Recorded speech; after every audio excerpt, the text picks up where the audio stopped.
Para saber qué es lo que hace funcionar una gran ciudad, hay que meterse bajo su piel y dejar al descubierto su fuerza vital. Un sistema de una complejidad y una tecnología increíbles del que dependen millones de personas, pero que muy pocas entienden. Comienza una aventura fascinante, un viaje hacia el corazón de las megaciudades del mundo. Megaciudades. París. La llaman la ciudad de la luz. Sin embargo, París tiene un lado oscuro. Esta meca del turismo mundial tiene una cara que muy pocos llegan a ver. Está bajo la superficie, oculta a los ojos de sus habitantes. Son los intestinos de París, el órgano vital de una ciudad que disfruta de la cocina más rica del mundo. Mientras el mundo de la superficie se atiborra, el mundo subterráneo purga sus excesos. Y ninguno de ellos puede sobrevivir sin el otro. Hoy, la ventana a la ciudad de la luz será una alcantarilla. Estas son las cloacas de París.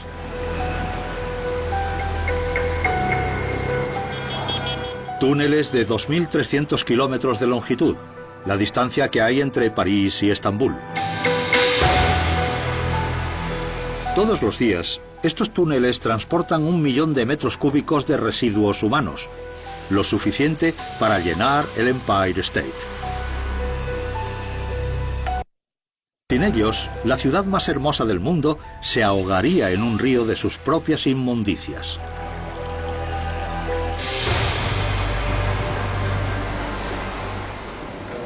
A partir de esta infraestructura del siglo XIX, floreció una ciudad que crece de forma incontrolada. Y mientras el mundo de la superficie prosperaba, el mundo subterráneo luchaba por seguir el ritmo. Para que París sobreviva, este antiguo sistema tiene que emprender un nuevo rumbo. El reto, utilizar la tecnología para racionalizar este laberinto negro. Aprovechar la ciencia para limpiar un mar de aguas fecales. Y contratar a una nueva clase de trabajadores, no solo para mantener el sistema en funcionamiento, sino para reinventarlo. Para conectar una antigua ciudad al nuevo milenio. Y París debe hacer todo eso en la oscuridad. Las alcantarillas de París son una metrópolis paralela. Un negativo de las calles de la ciudad. Se trata de uno de los sistemas de alcantarillado más grandes del mundo. Sin embargo, en esta ciudad de más de 11 millones de habitantes, solo 650 personas trabajan en el mantenimiento de las alcantarillas. Gracias a un diseño clarividente y a un trabajo de ingeniería brillante, la gravedad hace casi todo el trabajo. Las aguas residuales avanzan colina abajo hacia la planta de tratamiento. El sistema empieza con tuberías del diámetro de un plato y termina con túneles del tamaño de una casa. En las zonas bajas hay bombas que ayudan a mover el flujo de residuos. Todo el sistema está conectado a la superficie por 18.000 alcantarillas y 30.000 bocas de registro.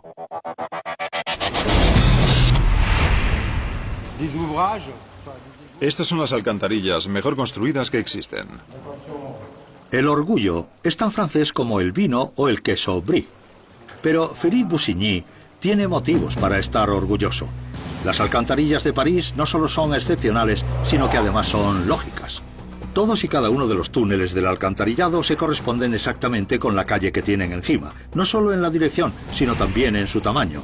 Túneles anchos para los grandes bulevares y túneles estrechos para las calles laterales. En todos los túneles tenemos el nombre de la calle que pasa por encima. Así siempre sabemos dónde estamos. Si no tuviéramos esas señales, nos perderíamos en las alcantarillas. Incluso se pierden miembros de nuestro departamento que están acostumbrados a todo esto. Las alcantarillas son un laberinto. Un laberinto que tiene que ser reparado continuamente. Durante décadas, la Agencia del Alcantarillado de París ha luchado por conservar este laberinto de tuberías y túneles. Se trata de un sistema en el que los defectos pueden provocar desastres. Por eso, Cada metro de túnel tiene que ser inspeccionado a menudo en busca de grietas, agujeros o filtraciones. Sin embargo, los mapas que se usaban para las inspecciones eran tan antiguos como los propios túneles. Por eso, París decidió hacer un mapa digital de este laberinto. Hoy es posible meter todo el sistema de alcantarillado en un solo disco duro. El sistema Tigre representa toda la red de alcantarillas de París. Todos los días, Vincent Evrard navega por el mundo subterráneo sin salir de su despacho. Su guía es un innovador programa de software llamado Tigre. Gracias a este modelo podemos ver varias cosas, como el río Sena que cruza París, las canteras y todo el sistema de alcantarillas. El sistema de alcantarillado está dividido en 28.000 secciones, cada una de ellas identificada por el nombre de una calle. Por muy impresionante que sea el mapa, el Tigre es mucho más que eso. Con solo pulsar un botón, Vincent puede obtener un informe del estado de cualquier sección del alcantarillado. Estamos en la Rue Copernic número 43. Hace meses que no se inspecciona esta sección, pero en cuestión de horas, Vincent sabrá si está intacta o si hay algún problema. Cada sección del alcantarillado se revisa 2 veces al año y se hace un informe. El Tigre ilumina el mundo subterráneo de París y echa luz sobre los puntos problemáticos. Sin esta información, el sistema entero se vendría abajo. Pero para reunir la información que hace que el Tigre funcione, alguien tiene que dejar atrás la luz del día.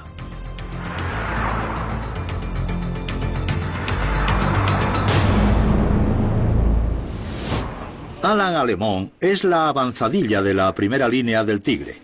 Cada mañana sigue un camino distinto de 1,5 kilómetros de largo en busca de problemas.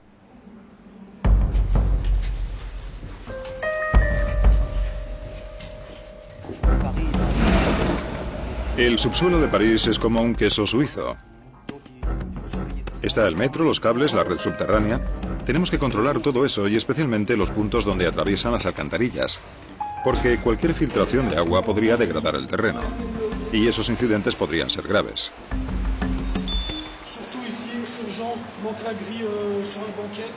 Una paradoja mortal amenaza las alcantarillas. Este sistema diseñado para llevar agua podría ser destruido por el agua, especialmente por estas aguas. Al descomponerse, las aguas residuales se convierten en una sopa cáustica de ácido sulfúrico, ácido úrico y gas metano.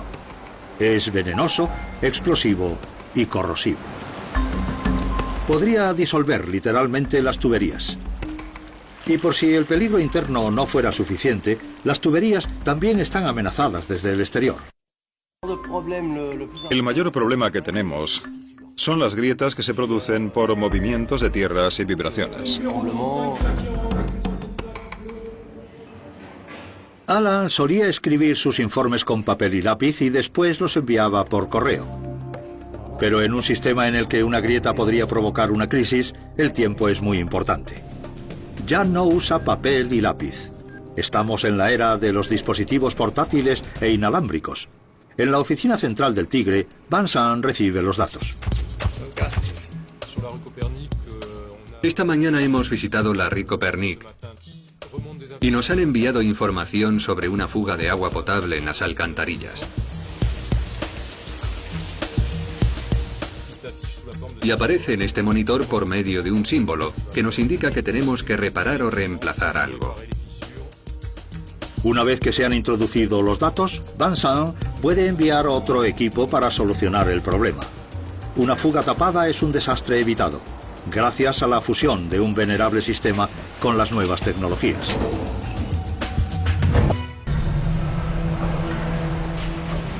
¿Es este un lugar adecuado para hacer negocios? En la Ciudad de la Luz, sí.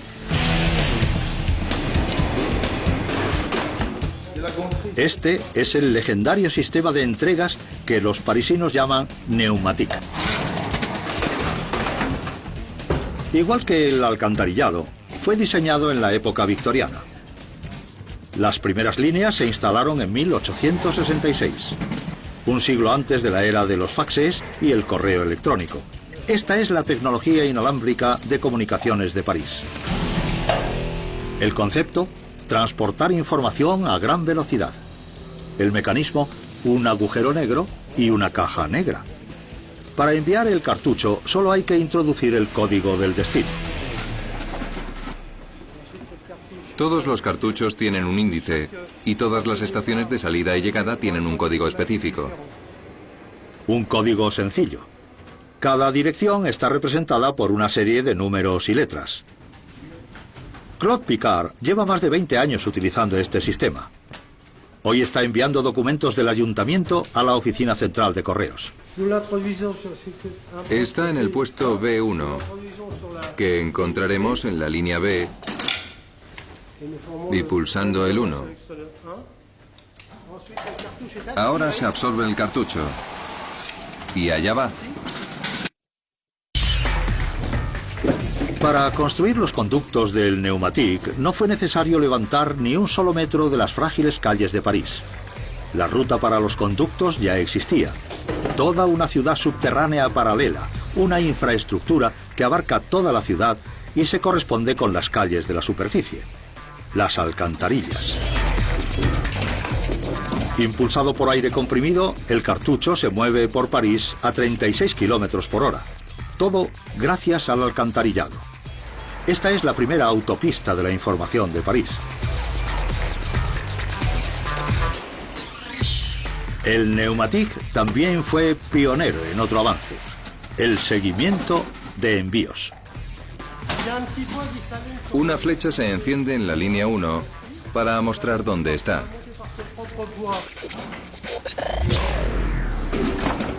El Pneumatique, controlado por el servicio de correos, era un servicio público a disposición de todos los parisinos. Antiguamente había 10 kilómetros de tubos que discurrían por las alcantarillas. Hoy solo quedan 7.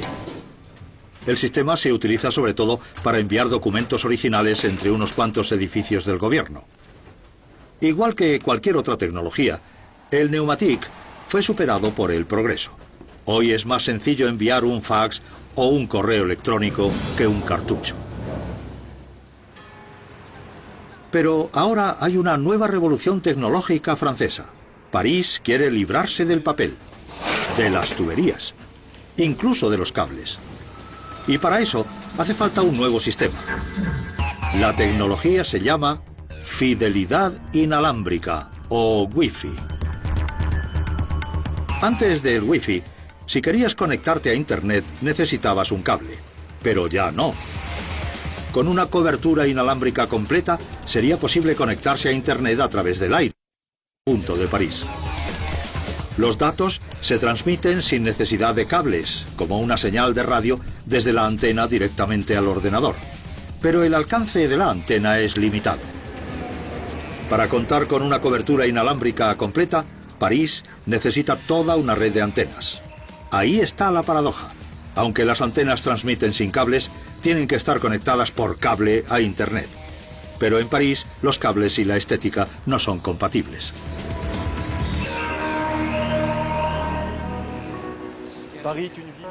París es una ciudad hermosa con muchos monumentos históricos que tenemos que conservar. Pierre Barnabé es vicepresidente de Alcatel, el principal proveedor de equipos de telecomunicaciones inalámbricos de Francia. El desafío al que se enfrenta es instalar una red de antenas inalámbricas que abarque todo París sin dejar huella en la frágil fachada de la ciudad. Una vez más, la solución está en las alcantarillas.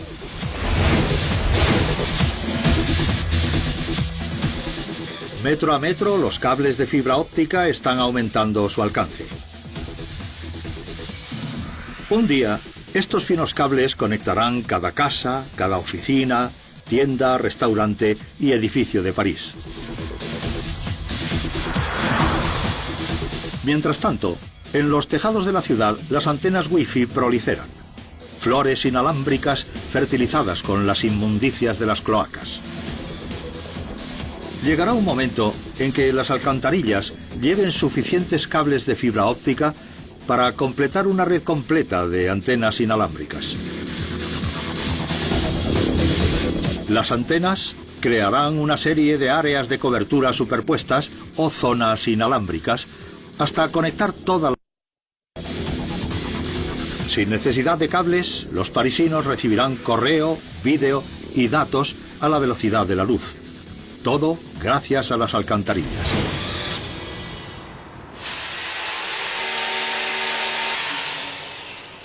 Jorge Costa es un soldado de la revolución inalámbrica. Estamos en medio del proceso de instalación de cables de fibra óptica compuestos de 12 fibras.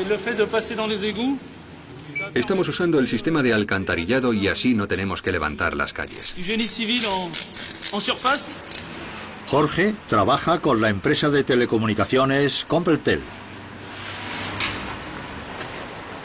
Hoy han cambiado los postes por las tuberías de las alcantarillas. Cientos de veces al día cumple el mismo ritual. Hace un agujero, coloca un anclaje, le aplica resina para impermeabilizarlo y sujeta el cable. Después de eso, el cable estará seguro durante años. Tiene que ser así. Los cables y el agua no se llevan bien. Estamos en un entorno húmedo y, como puedes ver, los cables que llevan aquí mucho tiempo están totalmente estropeados. Por eso el cable que colocamos en las alcantarillas está reforzado y a prueba de roedores, porque el principal problema de las alcantarillas son las ratas. El segundo problema es el gas. Las aguas residuales contienen metano. Si se acumula demasiado metano en un espacio pequeño, podría estallar de manera espontánea. El metano es peligroso incluso en pequeñas cantidades. Elimina el oxígeno y puede causar desvanecimientos e incluso la muerte. Por eso traemos los cables a la superficie para hacer las conexiones y al terminar los volvemos a bajar. En realidad el cable está formado por varios hilos finos de fibra óptica. Cada uno de ellos debe ser soldado con mucha precisión a una temperatura alta. Una vez terminada la soldadura, la máquina nos da información acerca de su calidad. Para proteger la delicada soldadura, Jorge la refuerza con una barra de metal y envuelve los hilos de fibra en una carcasa resistente al agua. Y como dicen en París, voilà. Un día más, una nueva conexión. Metro a metro, los cables Wi-Fi se van desenrollando por todo París, cosiendo a esta megaciudad en un tapiz de tecnología sin precedentes. Si miras a tu alrededor, no verás casi ningún cable.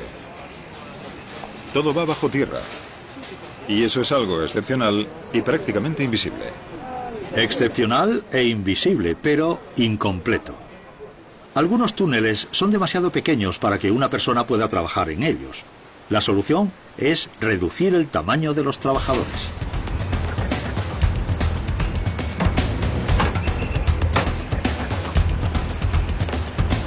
Este es un robot capaz de tender cables, lo último en tecnologías de acceso remoto. Es tan versátil como compacto y puede hacer distintos: tender cable, hacer empalmes e incluso comprobar su propio trabajo. Es un equipo increíblemente complejo. Se ha tardado más de 3 años en desarrollar el robot. Jack Coney es el fundador y presidente de K-Botics, una empresa estadounidense que tiende cables de fibra óptica en las alcantarillas. Ha venido a Europa a demostrar de lo que es capaz su robot. Y las alcantarillas de París son la prueba de fuego. Para evitar la corrosión, todas las piezas del robot están selladas al vacío de forma que no dejen entrar la humedad. Además de eso, hay un detector de gas que detecta cualquier clase de metano o gases explosivos en las alcantarillas. Si detecta alguna traza, el robot se apaga automáticamente.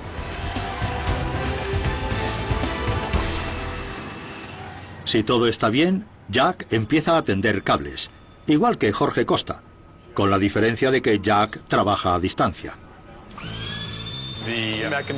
El mecanismo de montaje pivota hasta donde está el taladro, hasta el lugar exacto del anclaje del cable. Se despliega el taladro, sube, atraviesa la tubería y se retira. Entonces el sistema de montaje gira, sujeta el cable de fibra y utiliza un anclaje de polibuteno para pegarlo a la tubería. En un solo turno de 8 horas, el robot puede tender 800 metros de cable. Si trabajas 24 horas durante 7 días, puedes hacer los cálculos, el cable que puedes tender es más o menos 1,5 kilómetros. Trabajando sin parar, un equipo humano no podría tender más de 100 metros de cable al día. Con un grupo de 10 robots, se podría cablear toda la ciudad en solo 3 meses. Por ahora ha sido un buen día de trabajo. Jack guarda a su ayudante y recoge todo, sin dejar ningún rastro de este robot americano en París.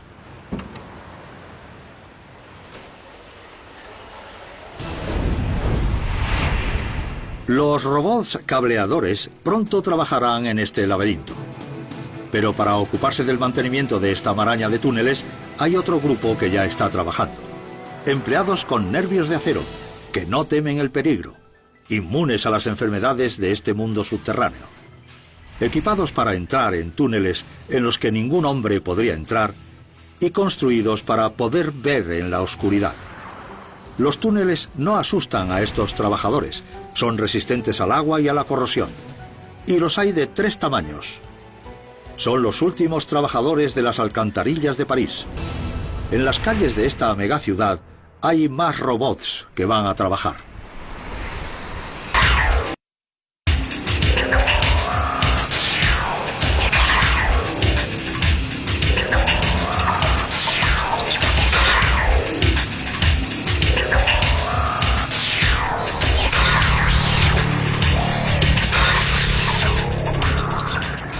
Jean-Pierre Cognu trabaja para Hidrovideo, una empresa francesa que proporciona robots de inspección a la Agencia del Alcantarillado de París.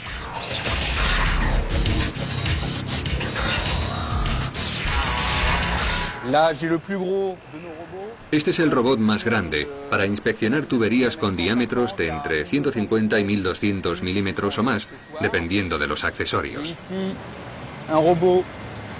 Este es un robot un poco más pequeño que sirve para inspeccionar tuberías más estrechas. Y este es el más pequeño de todos, que sirve para tuberías de 100 milímetros de diámetro. Tuberías del diámetro de una taza. Equipados con cámara y manejados por control remoto, los robots pueden revisar una conexión en busca de grietas o fugas.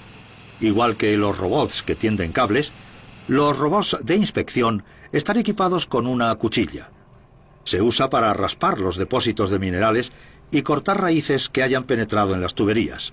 Jean-Pierre puede controlar a sus trabajadores desde una distancia de hasta 1000 metros. Sea cual sea la posición del robot, él consigue una buena imagen. Puede girar 360 grados o 180 grados en perpendicular al eje de la tubería y la imagen de la cámara está siempre en horizontal.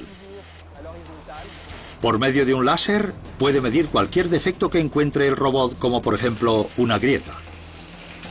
En una tubería nueva puede medir el ángulo de inclinación para asegurarse de que la gravedad puede hacer su trabajo. Hoy está comprobando la conexión entre uno de los conductos principales y una residencia. Si encuentra algún daño, puede enviar a otro robot para que haga las reparaciones. Quizá llegará un día en que los robots se ocupen no solo de los trabajos más pequeños, sino también de los más sucios. Por ahora, los trabajadores más importantes de las alcantarillas no están hechos de hierro y cables, sino de carne y hueso. Y todos los días arriesgan sus vidas. Para que las arterias de esta megaciudad no se bloqueen, hace falta inteligencia, fuerza bruta y nervios de acero. Pero cuando ocurre algo inesperado, el hombre no es nada frente a las fuerzas de la naturaleza.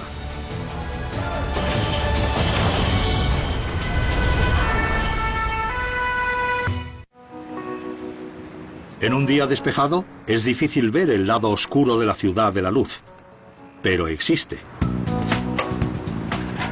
Incluso el icono de la ciudad oculta su verdadera naturaleza. Todos los años, 6 millones de turistas vienen a ver la Torre Eiffel. Pero detrás de su impresionante fachada de hierro hay algunos negocios sucios.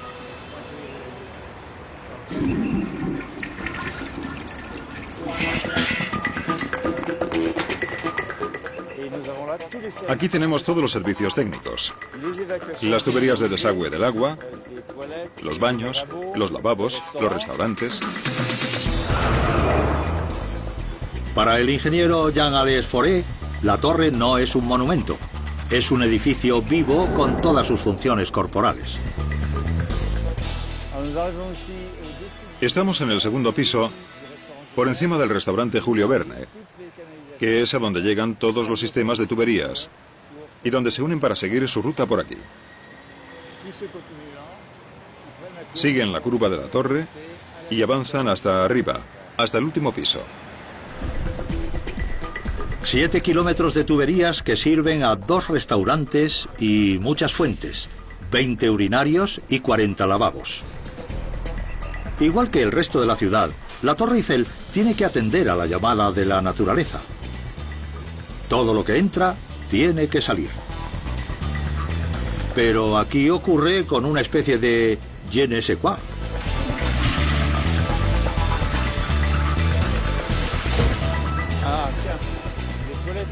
Fueron los baños más altos del mundo durante medio siglo. Todo empieza aquí y se abre camino hacia abajo, hasta las alcantarillas de París, debajo del suelo. La gravedad lleva las aguas residuales hasta las alcantarillas y también es la gravedad lo que las hace avanzar. La ciudad está sobre una pequeña colina que desciende hacia el río Sena.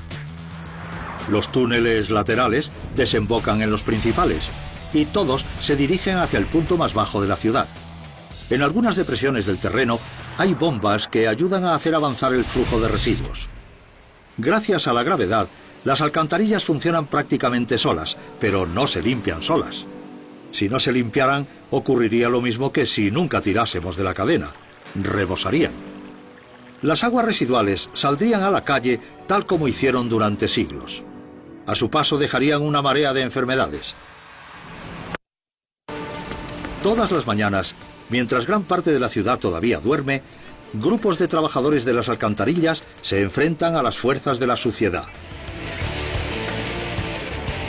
Hace falta un pequeño ejército para evitar que el sistema se atasque. Y estos trabajadores son los que trabajan en el frente. Su jornada laboral empieza a las 6 de la mañana. París se despierta y las alcantarillas también. A medida que pasan las horas, el pequeño río se convierte en torrente. El grupo de limpieza tiene que trabajar rápido. El nivel del agua sube rápidamente. A mediodía, las aguas residuales podrían llegarles hasta el cuello. Queda mucho por hacer.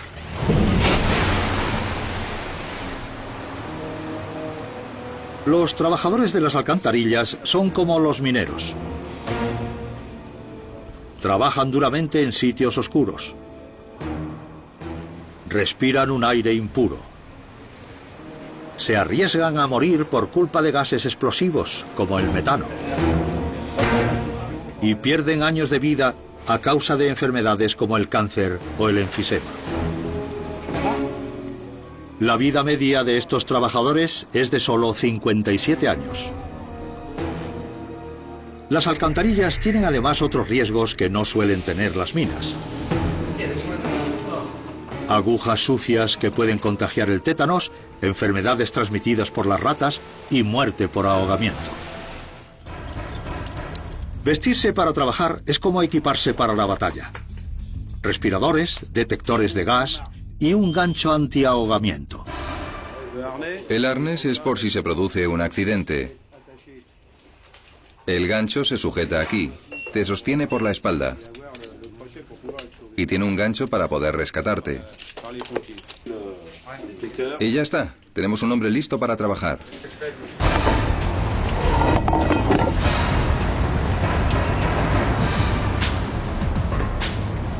Las alcantarillas son para las aguas negras, no para la basura, pero todos los días se arrastran por ellas montones de desperdicios. Un tapacubos. Encontramos de todo en las alcantarillas. Encontramos cosas que tira la gente. Por no hablar de botellas, latas o cosas así. Una acumulación de basura podría atascar el sistema. Pero los restos grandes son fáciles de retirar. Como siempre, los mayores problemas los causan las cosas más pequeñas. Todos los años, en París, se usan millones de toneladas de arena para la construcción. Cuando llueve, la lluvia arrastra la arena hasta las alcantarillas y poco a poco se va acumulando. Aquí tenemos una pequeña esclusa para retirar la arena. Así atrapamos la arena que entra por varias alcantarillas. Cuando la esclusa se llena, la secamos y sacamos la arena a través de esta trampilla que sale al exterior, o bien aspirándola o con un para sacar los objetos pesados.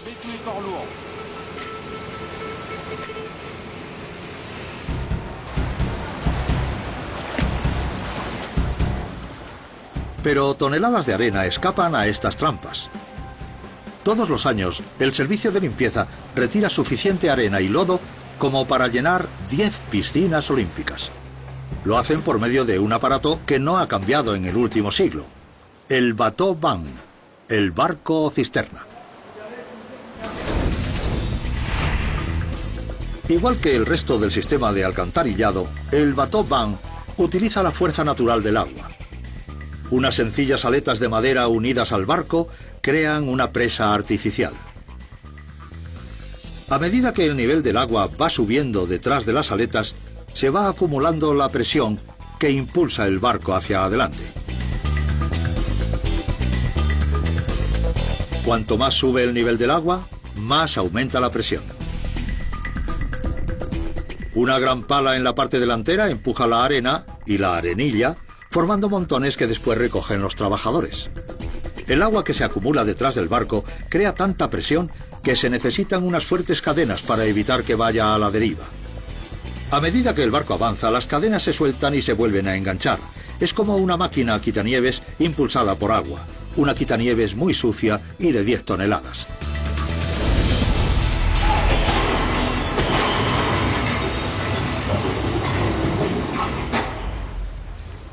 Cuando trabajas en el agua, siempre corres el riesgo de ahogarte. En algún momento de su carrera, casi todos los miembros del servicio caen al agua. Es el peor río posible. Oscuro, sucio y rápido. En un abrir y cerrar de ojos, el traje protector puede convertirse en un ancla atada al cuello. Cuando caes, el traje se llena de agua y el peso te arrastra hacia el fondo. La corriente te arrastraría y no es seguro que podamos rescatarte a tiempo. Así son las cosas. Ahora mismo es el propio barco el que podría ser arrastrado por la corriente. Hay 2 hombres en cada orilla. Otro maneja la pala y 2 más manejan las cadenas. Los hombres que trabajan en el barco conocen los peligros. Los hombres de mi barco me avisan y ajustamos las aletas.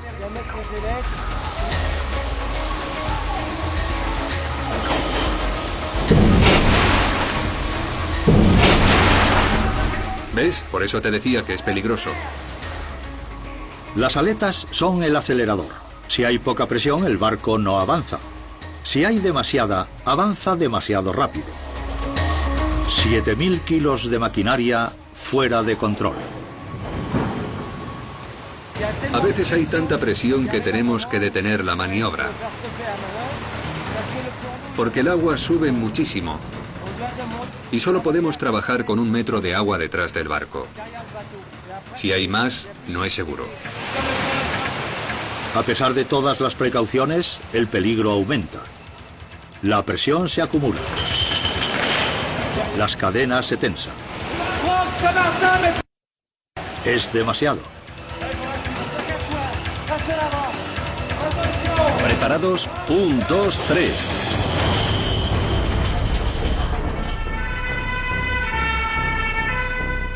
Una cadena se rompe. Igual que los huesos. El barco se ha soltado y Richard ha caído. Lo sacarán y se lo llevarán al hospital. La parte más difícil será sacarlo de ahí. Tendrán que traer un torno y una camilla o algo parecido. ¿Está herido? ¿Estás de broma? Se ha roto la muñeca. La cadena se rompió con la tensión, salió volando y le cayó en el brazo. Ahí está.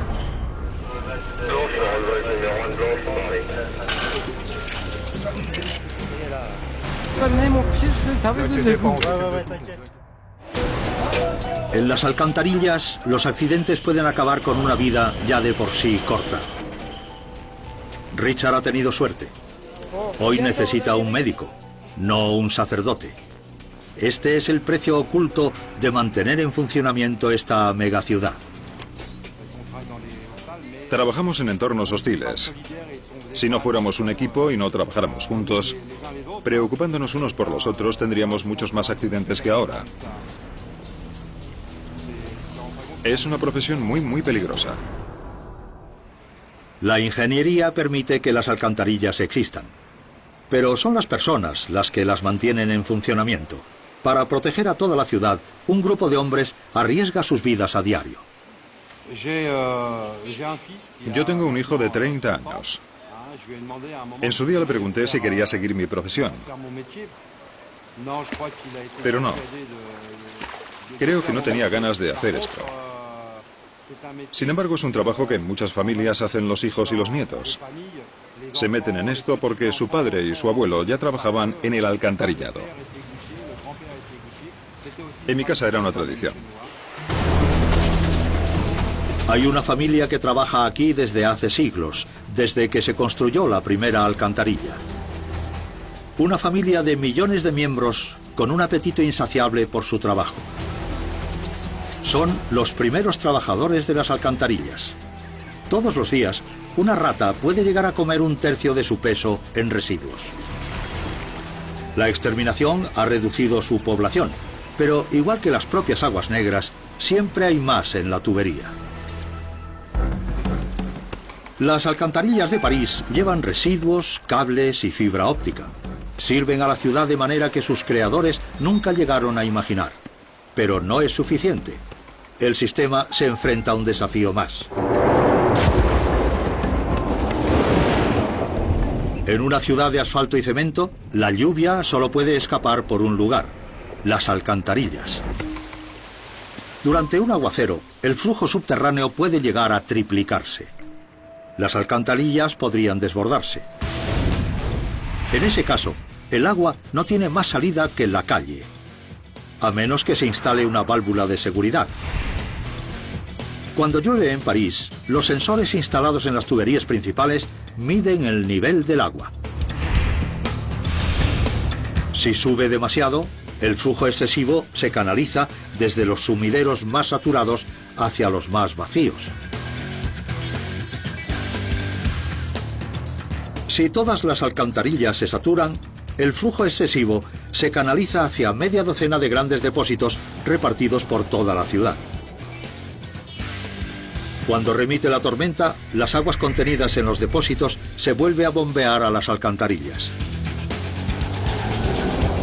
Pero las lluvias pueden saturar todo el sistema y provocar la activación del mecanismo de seguridad. 45 canales que unen el alcantarillado con el río Sena. Automáticamente, las compuertas se abren y las aguas desembocan directamente en el río. Las compuertas son lo único que se interpone entre el diluvio y el desastre.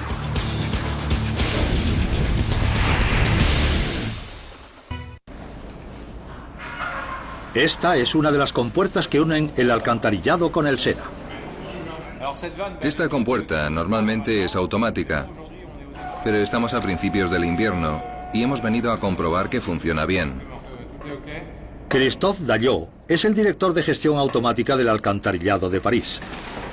Su trabajo consiste en mantener las aguas residuales fuera de las calles. Antiguamente, cuando llovía con intensidad, las aguas residuales solían acumularse en sótanos y bulevares. Ahora París tiene una válvula de escape: el propio río. Es un asunto sucio. Las aguas vertidas al Sena están filtradas pero no tratadas.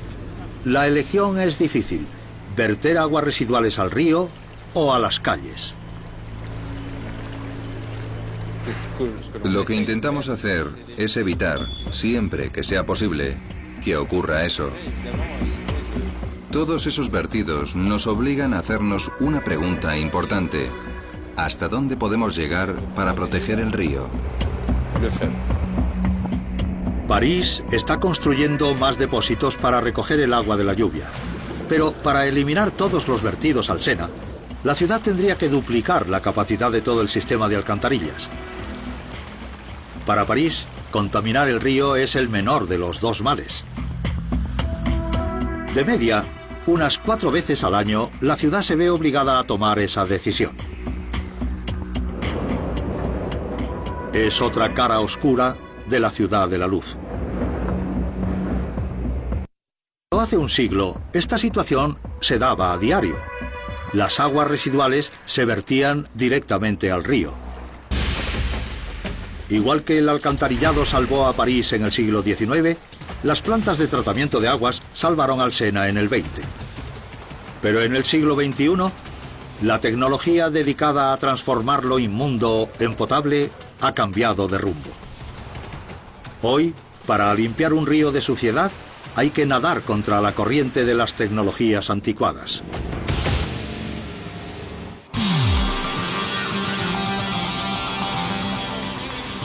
Pierre Ferreira debería ser el hombre menos popular de París. Dirige una planta de tratamiento de aguas residuales en medio de un barrio de las afueras de París. Sin embargo, nunca encontraríamos la planta por medio del olfato. Esto es Colombe, una de las plantas de tratamiento de aguas más avanzadas del mundo. Es una planta muy moderna que está en una zona urbana. Y el mayor desafío era emitir un nivel de contaminación cero.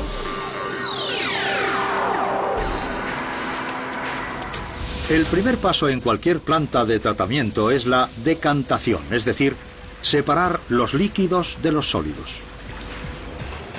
En las plantas tradicionales de decantación se hace en horizontal ocupando muchas hectáreas, en una serie de depósitos gigantes abiertos. Es una forma costosa de deshacerse de algo que no vale nada. Las plantas son caras, ocupan muchísimo terreno y apestan. En una planta experimental como Colombe, han cerrado todo el sistema y el proceso comienza en lo alto. Tratan las aguas residuales en vertical en un sistema nuevo completamente cerrado. Esta planta es distinta a las demás. Es un cubo, 150 metros de ancho y 150 metros de largo y 26 de alto. En este espacio podemos tratar la misma cantidad de agua que en una planta tradicional que ocupase 3 hectáreas. Al tratarse de una planta vertical, las aguas negras se mueven más rápido de lo que lo hacen en una planta convencional. La gravedad y las bombas hacen casi todo el trabajo. De esta manera, podemos multiplicar por 5 la velocidad y la eficacia. Porque podemos bombear más que una planta normal. Mientras París crece, las plantas antiguas se expanden para poder absorber todas las aguas residuales. Pero el futuro está en Colombe, plantas más pequeñas con gran capacidad y pocos inconvenientes. Es como magia de alta tecnología. Lo que entra no vuelve a salir. El proceso entero está sellado herméticamente. En la primera etapa, las aguas residuales entran en un tanque de sedimentación. Allí, los residuos sólidos se hunden hasta el fondo.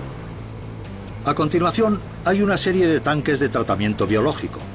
Los ingenieros limpian el agua añadiendo microorganismos que consumen todo lo que sea biodegradable. Cuando se añade oxígeno puro a la mezcla, las bacterias se multiplican por millones y consumen cantidades ingentes de residuos. Cuando se quedan sin comida, las bacterias acaban muriendo, dejando tras de sí agua pura y limpia. Las bacterias y los sólidos desaparecen en forma de humo.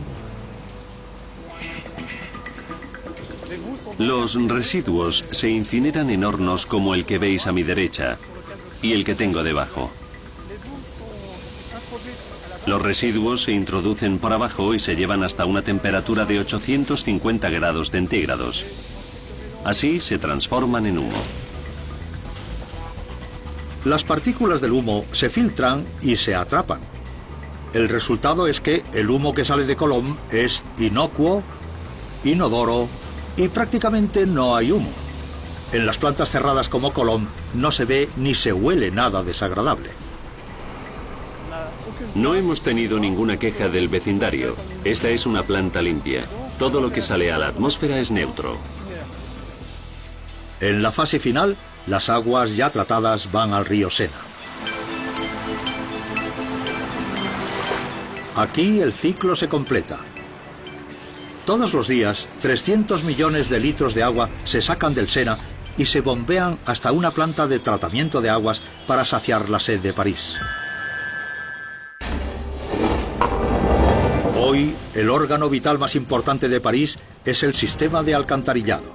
En este mundo subterráneo, la agua se limpia y se cablea, queda purificada y conectada.